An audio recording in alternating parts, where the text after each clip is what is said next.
Hi friends, welcome back to సింహవర్సిటీ.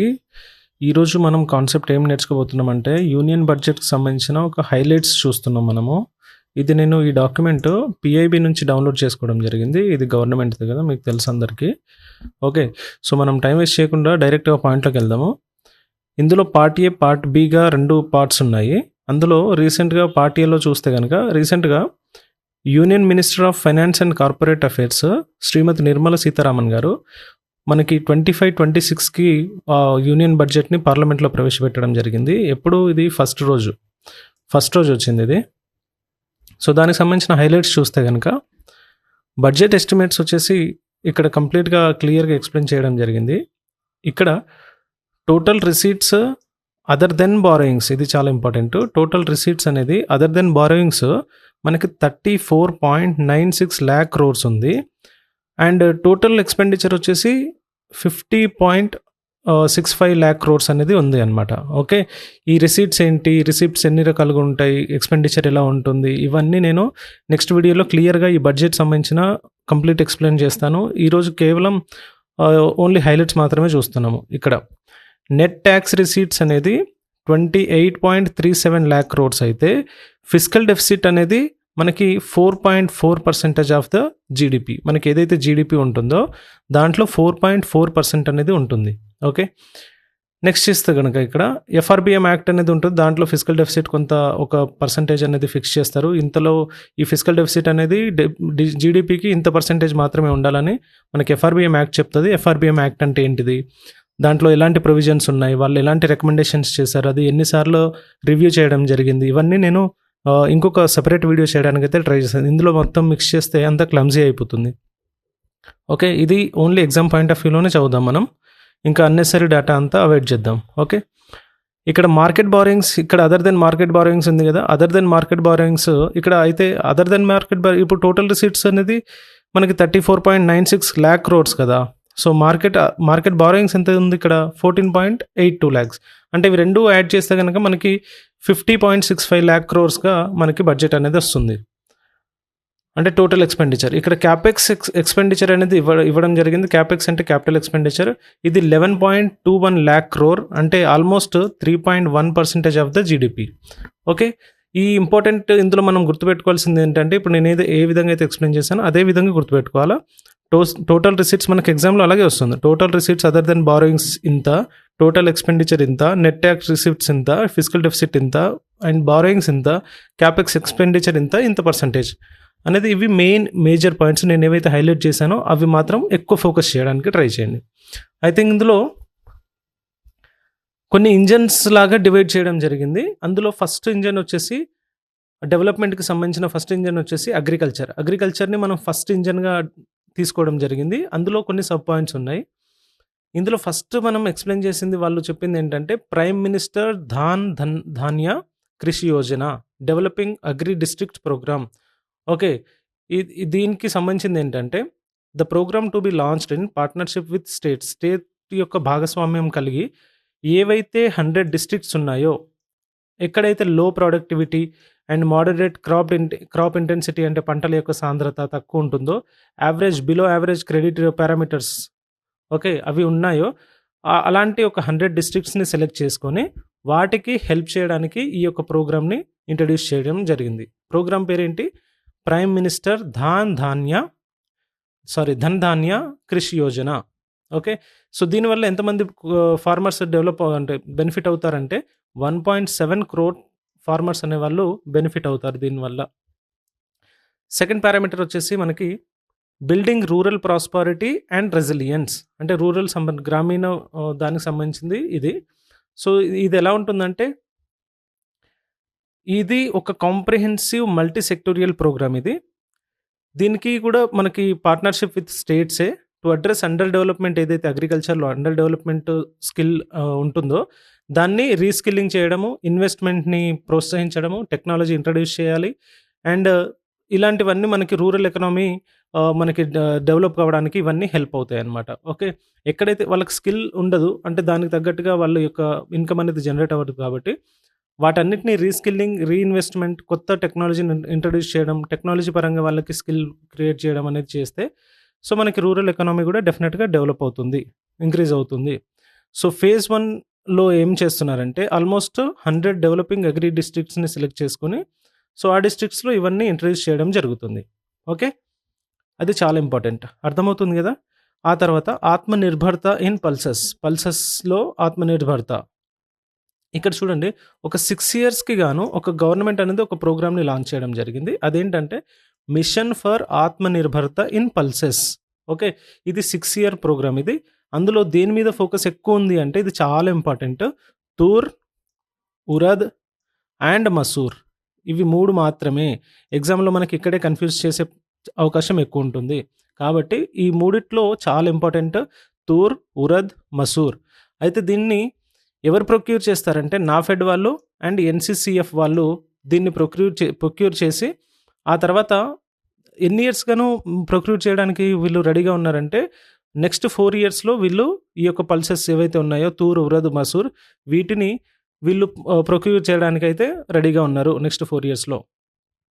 ఆ తర్వాత చూస్తే కనుక comprehensive programme for vegetables and fruits. ఇక్కడ ప్రోగ్రామ్ వచ్చేసి వెజిటేబుల్స్ అండ్ ఫ్రూట్స్కి సంబంధించింది. ఇక్కడ చూస్తే కాంప్రిహెన్సివ్ ప్రోగ్రామ్ అనేది to promote production, efficient supplies, processing and remunerative prices. వాళ్ళకు రెమ్యూనరేటివ్ ప్రైజెస్ రావాలి ఫార్మర్స్కి అని చెప్పేసి ఈ యొక్క స్టేట్స్ యొక్క పార్ట్నర్షిప్తో దీన్ని లాంచ్ చేయడం జరుగుతుంది. ఇంకొకటి మెయిన్ చాలా ఇంపార్టెంట్ ఏంటంటే మకానా బోర్డ్ అనేది మనకి బీహార్లో ఇంట్రడ్యూస్ చేయడం జరుగుతుంది. రీసెంట్గా న్యూస్లో కూడా మనం చాలా ప్రతిపక్ష పార్టీలు వాళ్ళు, అపోజిషన్ పార్టీస్ ఉన్నాయి కదా, వాళ్ళందరూ ఇలాంటి అంటే బీహార్లో ఎలక్షన్స్ ఉన్నాయి, సో దానివల్ల అలాంటి బంపర్ ఆఫర్స్ అన్ని వాళ్ళకి ఇచ్చారన్నట్టుగా ఒక అలిగేషన్ అయితే ఉంది.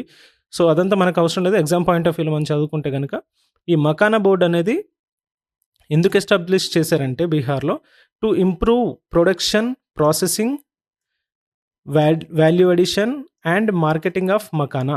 ఓకే, దానికి సంబంధించింది ఇక్కడ బీహార్లో ఉంది, గుర్తుపెట్టుకోండి. మకానా బోర్డు ఎక్కడుంది అంటే బీహార్లో ఉంది. నెక్స్ట్ ఇక్కడ national mission on high yielding seeds. Okay, high yielding seeds అనేది ఒక మిషన్ని ఏర్పాటు చేశారు, దానికి సంబంధించింది. ఇదేం చెప్తుందంటే a national mission on high yielding seeds to be launched. Aiming ఏంటి, దీని యొక్క ఎయిమ్ ఏంటంటే at strengthening the research ecosystem. అంటే హై ఈల్డింగ్ సీడ్స్ కోసం ఒక రీసెర్చ్ ఈకోసిస్టమ్ని క్రియేట్ చేయాలి and targeting developing and propagation of seeds with high yield. ఏదైతే మనకి ఎక్కువ పంట దిగుబడి రావడం కోసం దానికి సంబంధించిన సీడ్స్ ఉన్నాయో దానికి యొక్క డెవలప్మెంట్ అండ్ దానికి సంబంధించిన రీసెర్చ్ చేయడానికి ఒక ఈకోసిస్టమ్ క్రియేట్ చేస్తారు. అండ్ కమర్షియల్ అవైలబిలిటీ వచ్చేసి మనకి 100 సీడ్ వెరైటీస్ అనేది, మోర్ దెన్ 100 సీడ్స్ మనకి ఈ యొక్క అవైలబిలిటీ కోసం కమర్షియల్ అవైలబిలిటీ చేస్తున్నారు. ఓకే, నెక్స్ట్ ఆ తర్వాత చూస్తే కనుక ఫిషరీస్ అనమాట.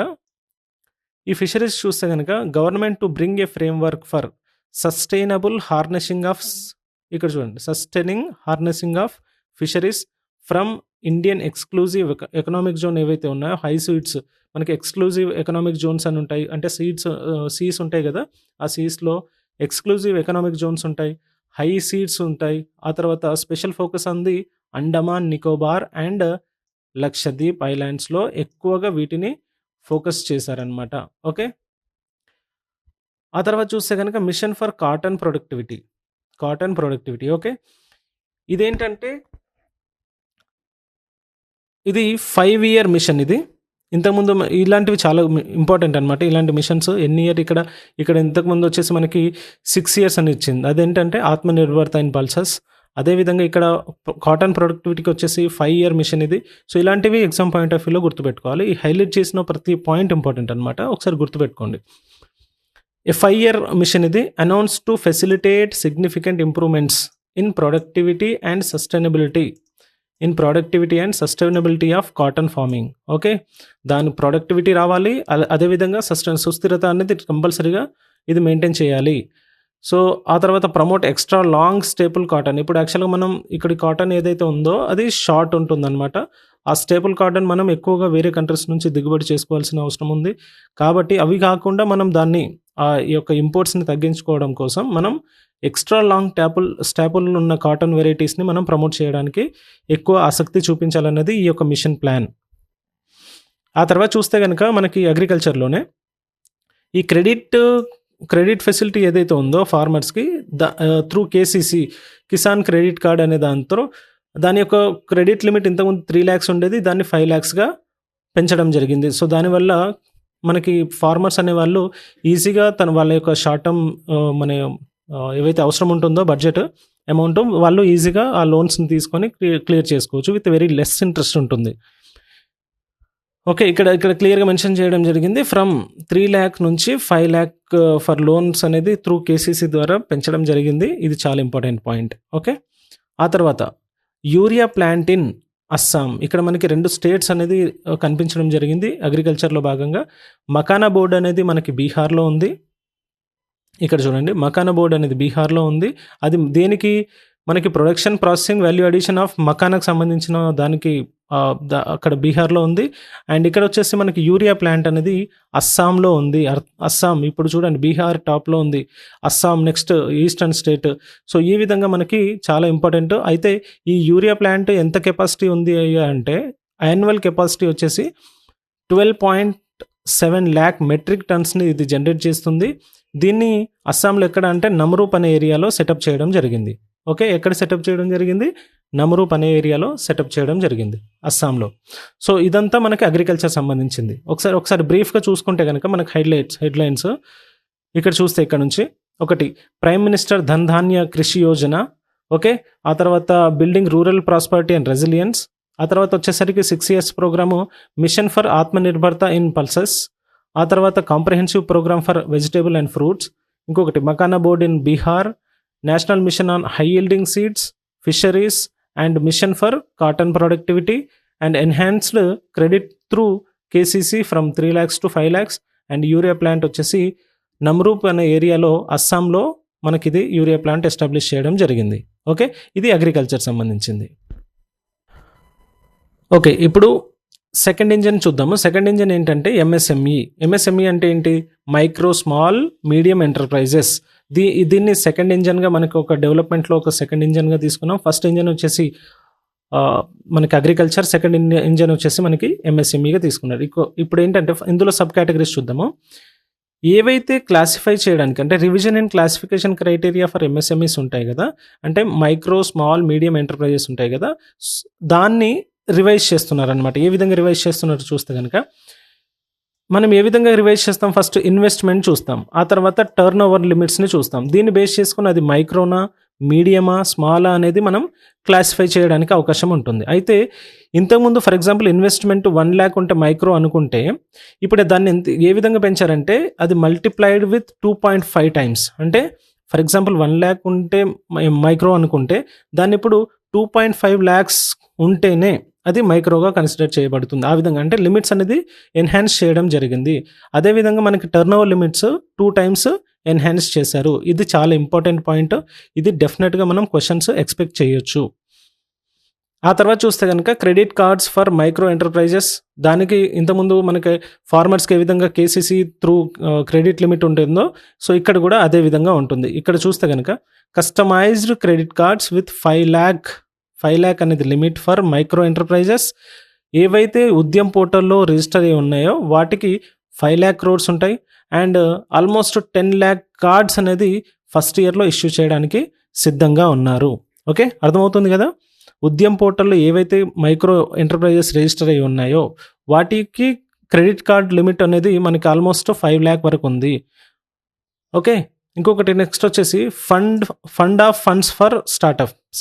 ఈ స్టార్టప్స్కి కూడా మనకి కొత్త న్యూ ఫండ్ ఆఫ్ ఫండ్స్ని with expanded scope and fresh contribution 10,000 crores to be set up. Okay, స్టార్టప్స్కి మనకి ఇది కాంట్రిబ్యూట్ చేయడానికి 10,000 crores అనేది సెటప్ చేయడం జరిగింది. ఇక్కడ చూస్తే కనుక scheme for first time entrepreneurs. ఇక్కడ ఫస్ట్ టైం ఎంటర్ప్రీనర్స్ ఎవరైతే ఉన్నారో వాళ్ళకు కూడా బెనిఫిట్ ఇవ్వాలి కదా. సో ఆ బెనిఫిట్స్ ఏంటో చూద్దాం. New scheme for 5 lakh women ఎవరైతే ఉన్నారో, and schedule caste, schedule tribes ఎవరైతే ఫస్ట్ టైం ఎంటర్ప్రీనర్స్ ఉన్నారో వాళ్ళకి టర్మ్ లోన్స్ అనేది up to 2 crores in the next 5 years అనేది చాలా ఇంపార్టెంట్ ఇక్కడ. అంటే ఇక్కడ చూస్తే కనుక ఫస్ట్ టైం ఎంటర్ప్రీనర్స్కి ఎస్సీ ఎస్టీ అండ్ ఉమెన్కి 5 lakh ఉమెన్కి అండ్ ఎస్సీ ఎస్టీ క్యాండిడేట్స్కి 2 crores వరకు నెక్స్ట్ 5 yearsలో అనౌన్స్ చేయడం జరిగింది. అంటే టర్మ్ లోన్స్ ప్రొవైడ్ చేస్తామని. ఓకే, ఆ తర్వాత అదే ఎంఎస్ఎంఈలో భాగంగానే focus product scheme for footwear and leather sectors. Footwear and leather sector పైన ఎక్కువ ఫోకస్ చేయడం జరుగుతుంది. ఇక్కడ చూస్తే కనుక దాంట్లో టు ఎన్హాన్స్ ప్రొడక్టివిటీ ఒకటి, తర్వాత క్వాలిటీ ఒకటి, then competitiveness of India's footwear and leather sector. A focus product scheme announce to be facilitate employment for 22 lakh persons, generate turnover ఎంత 4 lakh crores and exports of over 1.1 lakh crore. ఇది export and turnover 4 lakh crore generate చేద్దాం అనేది మన యొక్క plan. And measures for the toy sector, ఇక్కడ toy sector కూడా ఇంపార్టెంటే. High quality and unique skills and innovative sustainable toys అనేది మనకి మేకింగ్ ఇండియాలో భాగంగా గ్లోబల్ హబ్ ఫర్ టాయ్స్, ఇండియాని మనకి గ్లోబల్ హబ్, టాయ్స్కి ఒక గ్లోబల్ హబ్ లాగా క్రియేట్ చేయడం కోసం ఈ యొక్క టాయ్ సెక్టార్లో కూడా మెజర్మెంట్స్ తీసుకుంటున్నారు. Next support for food processing కూడా. ఫుడ్ ప్రాసెసింగ్ ఏంటంటే national institute of food technology, ఏంటది national institute of food technology and entrepreneurship and management. ఇది ఒక నేషనల్ ఇన్స్టిట్యూట్ ఫుడ్ ప్రాసెసింగ్ సంబంధించింది. దీన్ని ఎక్కడ సెటప్ చేస్తున్నారు? బీహార్లో ఏమేమి సెటప్ చేశారు ఇప్పటివరకు?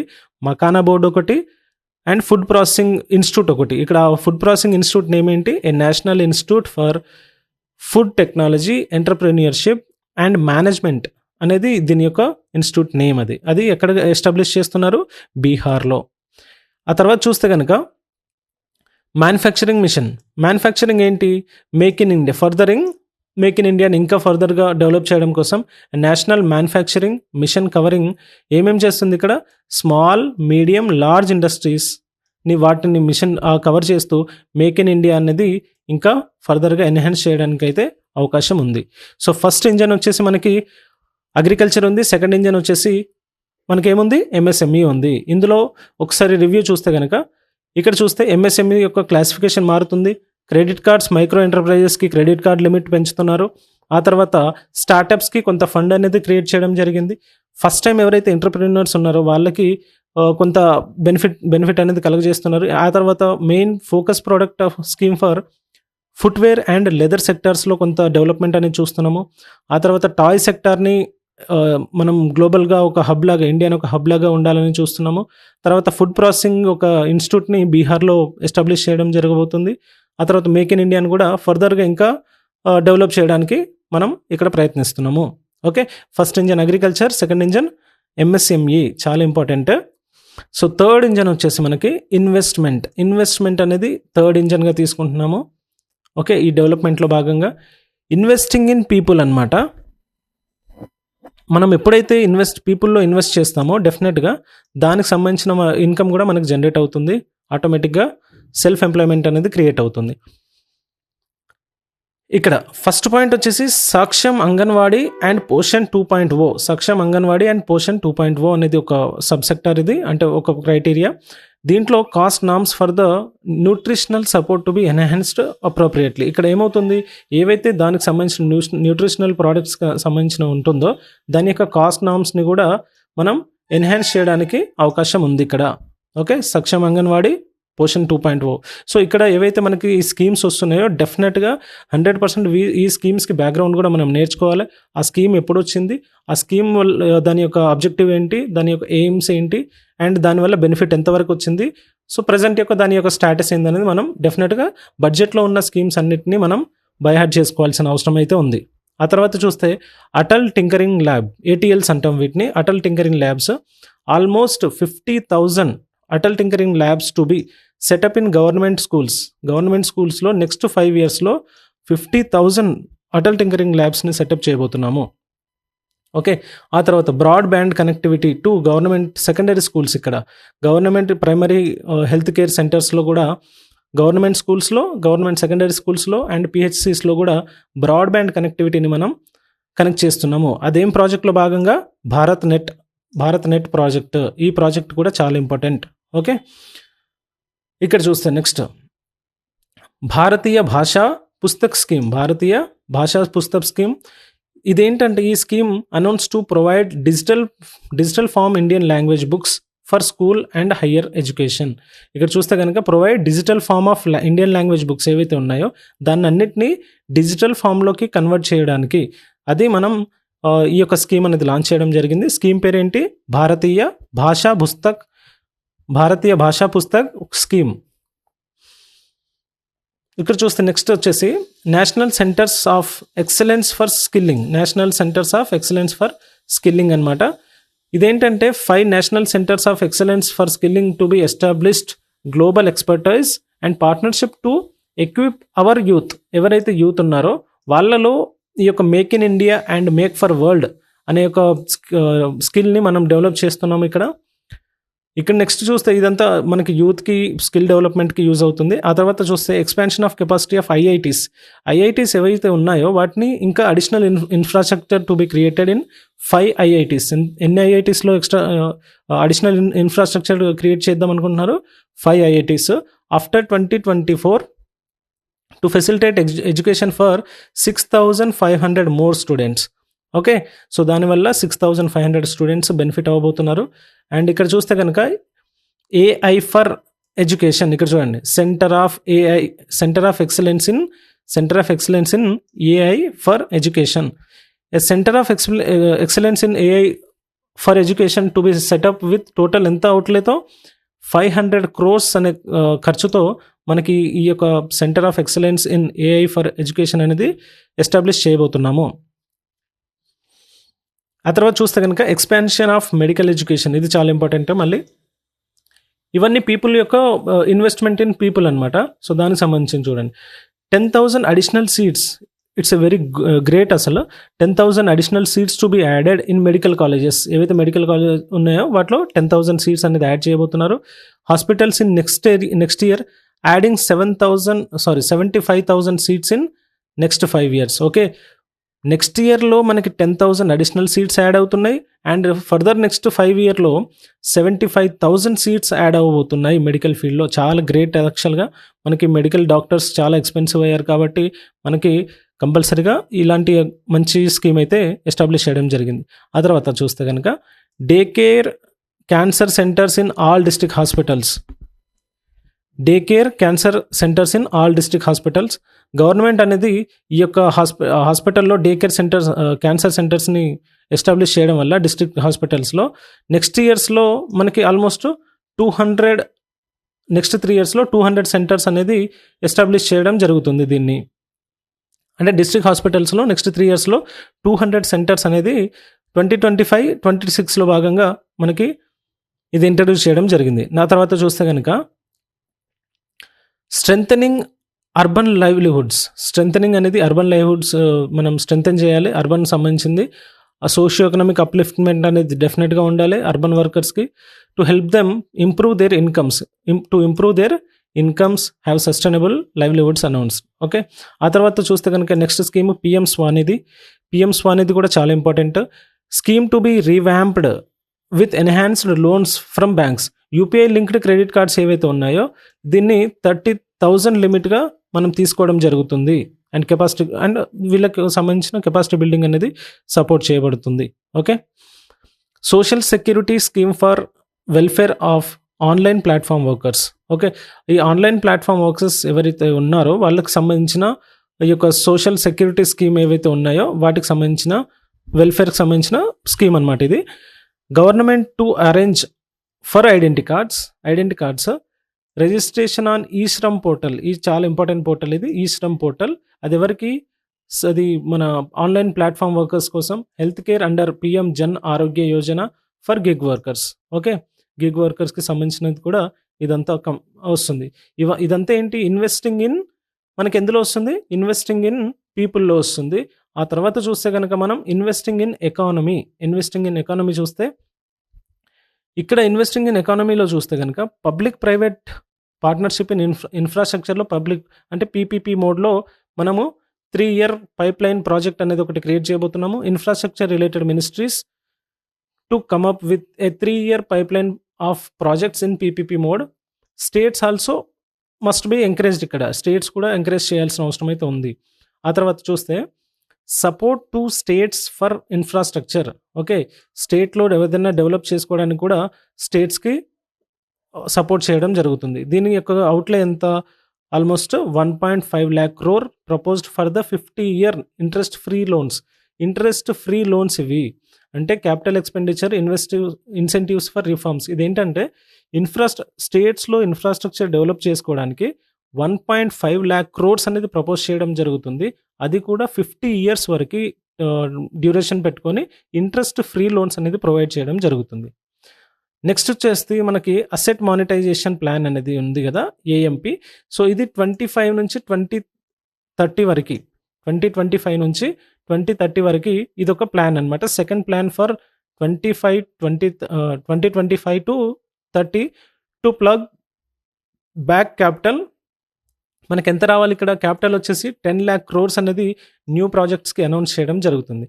నెక్స్ట్ వెరీ ఇంపార్టెంట్ స్కీమ్ వచ్చేసి Jal Jeevan mission mission to be expanded. ఎక్కడి వరకు ఉంది, 2028 అనేది ఎన్హాన్స్ చేయడం జరిగింది. ఇది చాలా ఇంపార్టెంట్.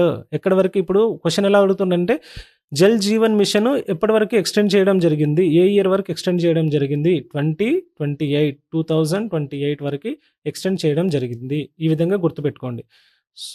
నెక్స్ట్ వచ్చేసి అర్బన్ ఛాలెంజ్ ఫండ్ అంటే ఏంటి, and urban challenge fund of 1 lakh crore announce to implement the proposals of cities as growth hubs. మనకి cities as growth hubs, creative redevelopment of cities, water and sanitation. దీనికి ఎంత alert చేశారంటే almost 10,000 crores అనేది 25-26 అనే ఒక budget ఇయర్కి ఇది announce చేయడం జరిగింది. ఓకే, నెక్స్ట్ చూస్తే కనుక nuclear energy mission for Viksit Bharat. ఇదేంటంటే amendments to atomic energy act దాని ప్రకారంగా civil liability for nuclear damage act ప్రకారంగా దీన్ని తీసుకోవడం జరుగుతుంది. న్యూక్లియర్ ఎనర్జీ మిషన్ అనేది for research and development of small modular reactors with an outlay ఎంత ఇక్కడ 20,000 crores to be set up 5 indigenously developed SMRs to be operational by 2033. ఇది చాలా important మళ్ళీ. ఓకే, దీనికి సంబంధించింది ఏంటి, 2033 వరకు మనకి ఇండిజినస్గా డెవలప్ చేసిన ఎస్ఎంఆర్ అంటే ఏంటి, స్మాల్ మాడ్యులర్ రియాక్టర్స్ ఏవైతే ఉన్నాయో వాటిని 2033 లోపు ఆపరేషనల్గా వర్క్ స్టార్ట్ చేసేలాగా చూస్తున్నారు. నెక్స్ట్ చూస్తే కనుక షిప్ బిల్డింగ్ ఏంటి, the ship building financial assistant policy to be revamped అవుతుంది. ఓకే, నెక్స్ట్ లార్జ్ షిప్స్ ఏవైతే ఉంటాయో specified size to be included in the infrastructure harmonise. ఈ లిస్ట్లో మనకి ఎక్కువ అంటే ఏదైతే స్పెసిఫికల్గా మెన్షన్ చేసిన సైజ్ ఉంటుందో ఆ తర్వాత ఉన్న ఆ సైజెస్ని మనకి ఇక్కడ ఈ దీంట్లో భాగంగా మెన్షన్ చేయడం జరుగుతుంది. నెక్స్ట్ చూస్తే కనుక మ్యారిటైమ్ డెవలప్మెంట్ ఫండ్. ఈ మ్యారిటైమ్ డెవలప్మెంట్ ఫండ్ ఏంటంటే దాని యొక్క కార్పస్ వచ్చేసి 25,000 crores టు బి సెటప్ ఇక్కడ with up to 49% contribution by the government ఉంటుంది. అండ్ రిమైనింగ్ వచ్చేసి ప్రైవేట్ సెక్టర్ అండ్ పోర్ట్స్ నుంచి ఉంటుందన్నమాట. ఇది మ్యారిటైమ్ డెవలప్మెంట్ ఫండ్ అనేది. ఇక్కడ ఉడాన్ అనేది ఉంది కదా, UDAN. So regional connectivity scheme అనమాట ఇది. ఉడాన్ అనేది రీజనల్ కనెక్టివిటీ స్కీమ్. దీన్ని ఏ విధంగా మాడిఫై చేశారంటే modified UDAN scheme announced to enhance regional connectivity to 120 new destinations, carry 4 crore passengers in next 10 years. ఇది చాలా ఇంపార్టెంట్. 120 న్యూ డెస్టినేషన్స్ని కనెక్ట్ చేస్తుంది రీజనల్ కనెక్టివిటీని. అండ్ నెక్స్ట్ 10 yearsలో ఎంతమంది ప్యాసింజర్స్ని క్యారీ చేయడానికి సిద్ధంగా ఉన్నారు, 4 crores అనేది వీళ్ళ యొక్క టార్గెట్ అనమాట. Also to support helipads, smaller airports in hilly, aspirational and north east reasons ఏవైతే డిస్ట్రిక్ట్స్ ఉన్నాయో అక్కడ హెలిప్యాడ్స్ని, స్మాలర్ ఎయిర్పోర్ట్స్ని మనకి ఈ ఏరియాలలో డెవలప్ చేయడానికి ఈ మాడిఫైడ్ ఉడాన్ స్కీమ్ అనేది ఇంట్రడ్యూస్ చేయడం జరుగుతుంది. నెక్స్ట్ చూస్తే ఇక్కడ గ్రీన్ఫీల్డ్ ఎయిర్పోర్ట్ ఇన్ బీహార్ అనమాట. ఓకే, బీహార్లో మళ్ళీ గ్రీన్ఫీల్డ్ ఎయిర్పోర్ట్ ఒకటి ఏర్పాటు చేయడం జరుగుతుంది. దాంతో పాటుగా ఆల్రెడీ ఉన్న ఏదైతే పాట్నా ఎయిర్పోర్ట్ ఉందో సో దాని యొక్క కెపాసిటీని కూడా ఎక్స్పాండ్ చేయడం కూడా జరుగుతుంది. And along with brown field airport at Bihta. Next చూస్తే కనుక వెస్టర్న్ కోషి రివర్ ఏదైతే ఉందో దానికి సంబంధించిన ఒక కెనాల్ ప్రాజెక్ట్ని మిథిలాంచల్లో లాంచ్ చేయడం జరుగుతుంది. అండర్ ఈ యొక్క ప్రాజెక్ట్ ఏంటి, western Kosi canal ERM project in Bihar అనమాట. ఓకే, బీహార్లో ఇక్కడ మీరు చాలా ఇంపార్టెంట్ గుర్తుపెట్టుకోవాలి, గ్రీన్ఫీల్డ్ ఎయిర్పోర్ట్స్ బీహార్, మకానాబోర్డ్ బీహార్, ఒక నేషనల్ ఇన్స్టిట్యూట్ బీహార్, ఆ తర్వాత western Kosi canal ERM project in Bihar, Mithilanchal.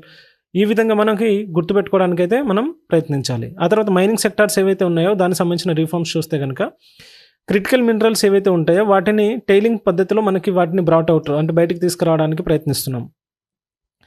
Next స్వమ్హి fund 2 ఇదేంటంటే ఏ fund of 15,000 crore aimed at expeditions completion of another 1 lakh dwelling units with contribution from the government, banks and private investors announced అనమాట.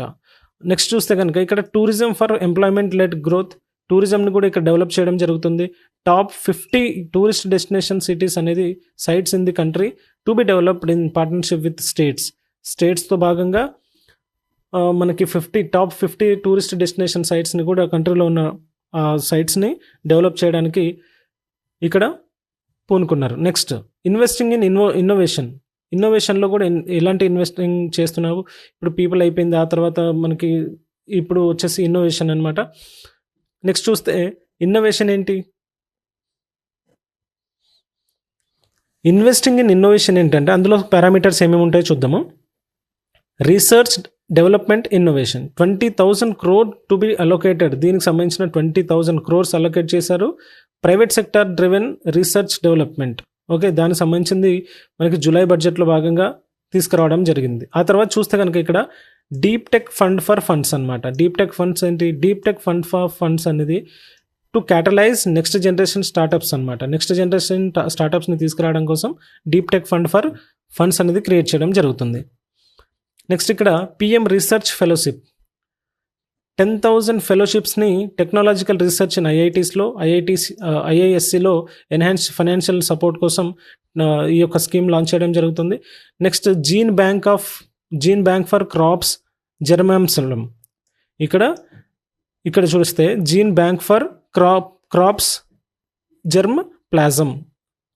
ఇక్కడ second gene bank వచ్చేసి 10 lakh germ ప్లాజమ్ని మనకి ఇక్కడ setup చేయడం జరుగుతుంది for future food and nutritional security కోసం. Okay, అయితే ఇక్కడ ఇది సెకండ్ జీన్ బ్యాంక్ కదా, ఫస్ట్ జీన్ బ్యాంక్ ఎక్కడ ఉందో ఒకసారి సర్చ్ చేయండి మీరు కూడా.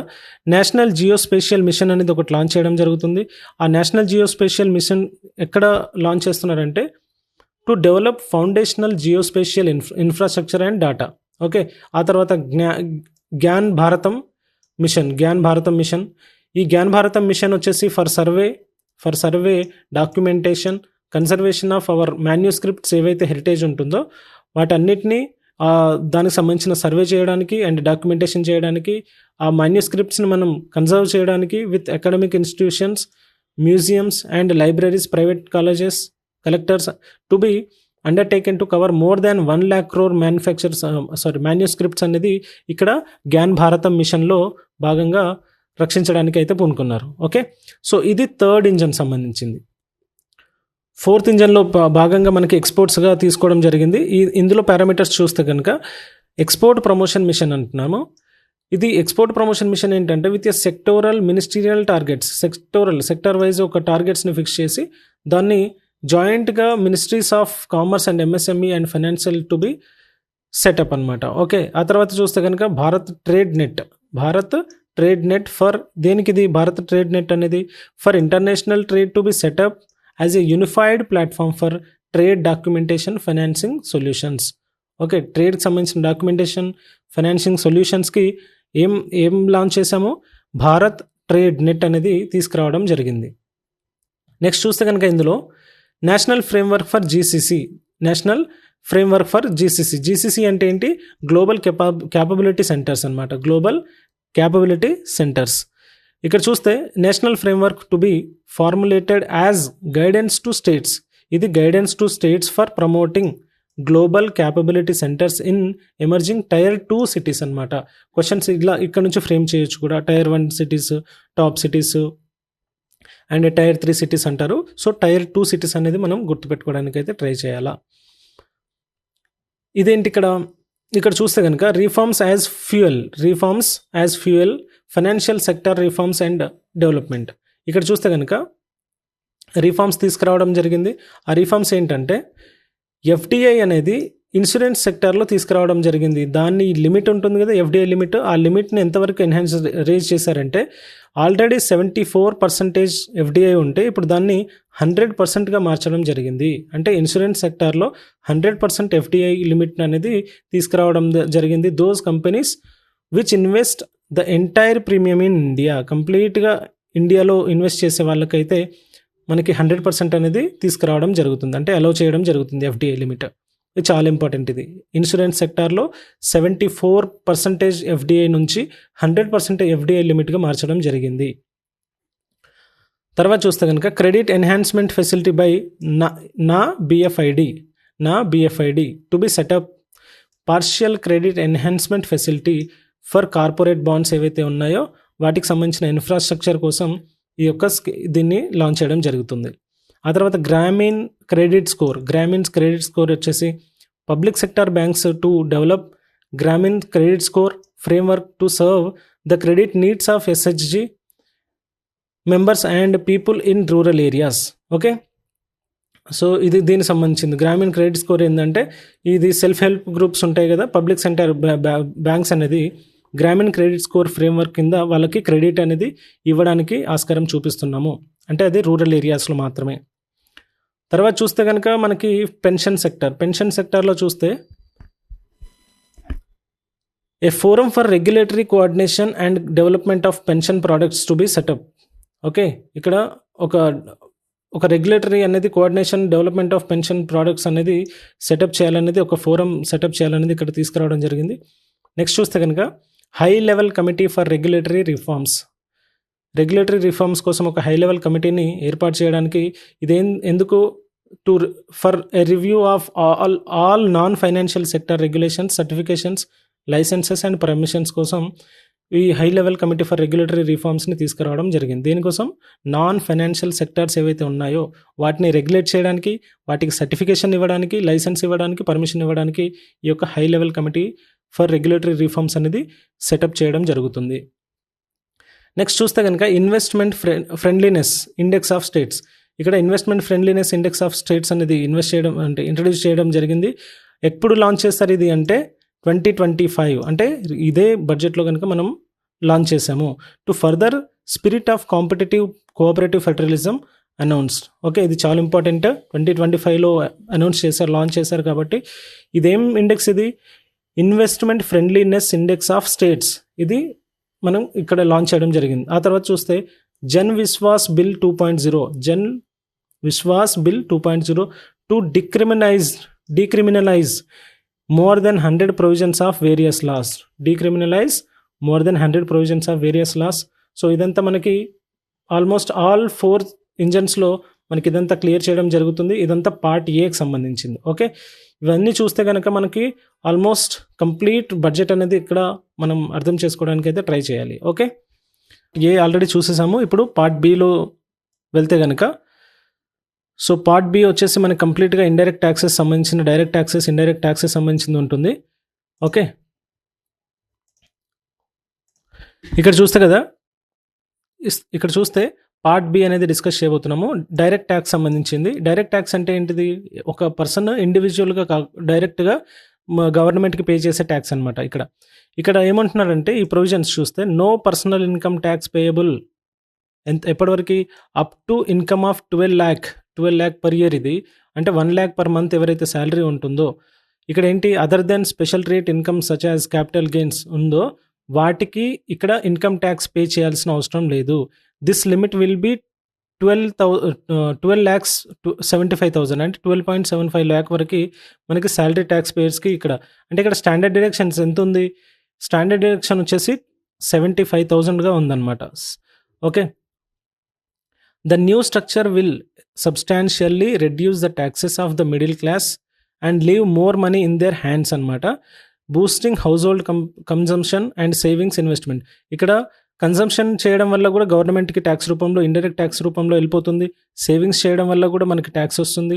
గవర్నమెంట్‌కి అండ్ ఇన్వెస్ట్‌మెంట్ చేయడం వల్ల కూడా గవర్నమెంట్‌కి ట్యాక్స్ వస్తుంది. ఇక్కడ మెయిన్ మోటో ఏంటంటే ఇక్కడ 12 lakhsకి పెంచడానికి మెయిన్ రీజన్ ఏంటంటే మిడిల్ క్లాస్ యొక్క ఇన్కమ్‌ని ఎక్కువ ఇంక్రీజ్ చేయాలి. వాళ్ళ హ్యాండ్స్‌లో మనీ ఇంకా ఎక్కువ మిగిలేలాగా చూడాలనేది మెయిన్ మోటో అనమాట. తర్వాత న్యూ ఇన్కమ్ ట్యాక్స్ బిల్ అనేది క్లియర్ చేస్తున్నాము. ఇక్కడ చూడండి, the new income tax bill to be clear and direct in text so as to make it simple to understand for tax పేయర్స్కి ఈజీగా అర్థం చేసుకోవడానికి అండ్ ట్యాక్స్ అడ్మినిస్ట్రేషన్ కోసం ఈ ఇన్కమ్ ట్యాక్స్ బిల్ అనేది కొత్తది ఇంట్రడ్యూస్ చేయడానికి ఆస్కారం. అంటే ఎలాంటి లిటిగేషన్స్ లేకుండా ఆ లిటిగేషన్స్ ఏవైతే ఉన్నాయో వాటన్నిటిని రెడ్యూస్ చేయడానికి ఇది ఇంట్రడ్యూస్ చేయడం జరుగుతుంది. ఇక్కడ ఏం చూస్తుంటాము, ఇక్కడ చూస్తే కనుక revenue of about 1 lakh crore direct taxes will be forgone. Next revise tax rate structure చూస్తే కనుక ఇక్కడ in the new tax regime the revised tax rate structure will stand as follows. ఇక్కడ చూస్తే 0 నుంచి 4 lakh rupees వరకు మనకి ఎలాంటి tax pay చేయాల్సిన అంటే నిల్ ఉంది ఇక్కడ. ఆ తర్వాత 4 to 8 lakh rupees వచ్చేసి 5% ఉంది. దెన్ 8 to 12 lakhs వచ్చేసి మనకి 10% ఉంది. ఆ తర్వాత 12 to 16 lakhs ఉంటే 15% ఉంది. దెన్ 16 to 20 lakh rupees ఉంటే 20% ఉంది. ఓకే, ఈ విధంగా పే చేయాలి. And 20 to 24 25% and more than 24 lakhs ఉంటే మనకి 30% ఎట్ ఏ టైం 30% పే చేయాల్సిన అవసరం అయితే ఉంది. ఇక్కడ చూస్తే కనుక ఎవ్రీ 4 lakhsకి పెరుగుతూ ఉంది. మనకి ఇక్కడ 5 పెరుగుతుంది. ఇవి మనకి ఎగ్జామ్ పాయింట్ ఆఫ్ లో గుర్తుపెట్టుకోవాలని చెప్తున్నాను. ఇక్కడ 0 to 4 వేరియేషన్, ఇక్కడ నిల్ ఉంది. 4 to 8 5 ఉంది. ఇది 4 పెరుగుతున్న కొద్దీ ఇది 5 పెరుగుతుంది. ఇక్కడ డైరెక్ట్గా 24 అబోవ్ ఉంటే 30% డైరెక్ట్గా పే చేయాల్సిన అవసరం అయితే ఉంది. నెక్స్ట్ ఇక్కడ ఈ టీడీఎస్ని కూడా రెడ్యూసింగ్ నెంబర్ ఆఫ్ రేట్స్ ఏవైతే ఉన్నాయో వాటిని కూడా కొన్నిటిని తగ్గించడం జరిగింది. ఆ తర్వాత ఇక్కడ మనకి ఎగ్జామ్ పాయింట్ ఆఫ్ వ్యూ చూస్తే కనుక the limit for tax deduction on interest for senior citizens ఎవరైతే ఉంటారో డబుల్డ్ ఫ్రమ్ ప్రజెంట్ 50,000 ఏదైతే ఉందో వాటిని 1 lakh వరకు ట్యాక్స్ రిడక్షన్ అనేది అంటే టీడీఎస్ అనేది తగ్గించడం జరిగింది. ఆ తర్వాత చూస్తే ద యాన్యువల్ లిమిట్ వచ్చేసి 2.40 lakh for TDS on rent increased to 6 lakh అనమాట. ఇంతకుముందు 2.40 lakh ఉండే టీడీఎస్ రెంట్ పర్పస్కి, ఇప్పుడు ప్రజెంట్ ఎంత ఉంది 6 lakhsకి ఇంక్రీజ్ చేయడం జరిగింది. ఆ తర్వాత చూస్తే the threshold to collect tax at source అంటే టీసీఎస్ ఏదైతే ఉందో ఆ TCS on remittance under RBI's liberalised remittance scheme వచ్చేసి ఎల్ఆర్ఎస్ ప్రకారంగా ఇంతకుముందు ఉన్న 7 lakh నుంచి 10 lakhకి పెరగడం జరిగింది. నెక్స్ట్ వచ్చేసి the provisions of the higher TDS deduction ఏవైతే ఉందో will apply only in non pan cases. Okay, ఈ టీడీఎస్ అనేది నాన్ పాన్ కేసెస్లో మాత్రమే అప్లై అవుతుంది. Decriminalisation for the cases of delay of payment of TCS up to the due date of filing statements. Okay, ఇక్కడ reducing complaints burden ఏదైతే complaints ఉంటుందో ఆ యొక్క బర్డెన్ని రెడ్యూస్ చేయడానికి ఏం చేస్తున్నామో చూడండి. ఇక్కడ reduction of complaints burden for small charitable trusts by increasing their period of registration from 5 years నుంచి 10 yearsగా పెంచడం జరిగింది. ఓకే, ఇక్కడ చూస్తే the benefit of claiming the annual value of self occupied properties as nil will be extended for 2 such self occupied properties without any condition. ఇక్కడ ease of doing business ఏం చేస్తున్నాం, ఎలా చేస్తున్నాం చూడండి. ఇంట్రడక్షన్ ఏ స్కీమ్, ఒక స్కీమ్ని ఇంట్రడ్యూస్ చేస్తున్నాం for determining arm's length price for international transaction for a block period for 3 years. ఇదంతా డైరెక్ట్ ట్యాక్సెస్లో భాగంగా వచ్చేస్తుంది. నెక్స్ట్ ఇండైరెక్ట్ ట్యాక్సెస్ చూస్తే కనుక మనకి rationalisation of custom tariff structure for industrial గూడ్స్కి సంబంధించింది ఏదైతే టారిఫ్స్ ఉంటాయో వాటిని రేషనలైజేషన్ చేయడానికి. ఆ తర్వాత రిమూవ్ 7 tariffs అంటున్నారు. ఇక్కడ రిమూవ్ 7 tariffs ఇదేం చేస్తుంది, this is over and above the 7 tariffs rates removed in 23-24 budget. After this there will be only 8 remaining tariff rates including 0 rate. Okay, ఇక్కడ apply appropriate cess to broadly maintain effective duty incidents except on few items అనమాట. ఇక్కడ levy not more than 1 cess or surcharge. Okay, ఒకదానికంటే ఎక్కువ తీసుకోవడానికి chance ఇక్కడ ఇవ్వట్లేదు. Therefore social welfare scheme ఏదైతే surcharge ఉంటుందో అది 82 టారిఫ్ లైన్స్ పైన ఇక్కడ తీసుకోవడం జరుగుతుంది. Revenue of about 2,600 crore in indirect taxes will be forgone. Okay, ఈ విధంగా చూస్తే కనుక మనకి టెక్స్టైల్లో ఏ విధంగా ఉంది, ఎలక్ట్రానిక్ గూడ్స్లో ఏ విధంగా ఉంది, ఓకే, ఇవన్నీ మనం లిథియం అయాన్ బ్యాటరీలో ఏ విధంగా ఉంది, షిప్పింగ్ సెక్టార్లో ఏ విధంగా ఉంది. సో ఇవన్నీ జస్ట్ బ్రీఫ్గా అయితే చదువుకోండి అంతే, కానీ పెద్దగా మనకి ఇది అంత ఇంపార్టెంట్ అయితే కాదు. ఈ ట్యాక్సెస్ ఇంత డెప్త్గా మనకు అవసరం లేదు కూడా. ఓకే, ఇది మనకి క్లియర్గా part A and part B సంబంధించిన కంప్లీట్ డాక్యుమెంట్ ఇది. సో ఈ డాక్యుమెంట్ని నేను ఇక్కడ కింద డిస్క్రిప్షన్లో అయితే డెఫినెట్గా అటాచ్ చేస్తాను. మీరు డైరెక్ట్గా పిఐబి వెబ్సైట్కి వెళ్ళేసి మనకి ఇది హైలైట్స్ ఆఫ్ యూనియన్ బడ్జెట్ అనేది సెర్చ్ చేసినా కూడా మీకు వచ్చేస్తుంది అనమాట ఇది. ఓకే, సో ఇది ఫ్రెండ్స్ ఇవాళ వీడియో. నచ్చిందా? డెఫినెట్గా లైక్ చేసి సబ్స్క్రైబ్ చేసుకోండి, మీ ఫ్రెండ్స్ కూడా షేర్ చేయండి. ఇలాంటి వీడియోస్ కోసం ఈ ఛానల్ని ఫాలో అవుతూ ఉండండి. ఓకే, నెక్స్ట్ వీడియోలో మళ్ళీ కలుద్దాం. Until then take care, bye bye.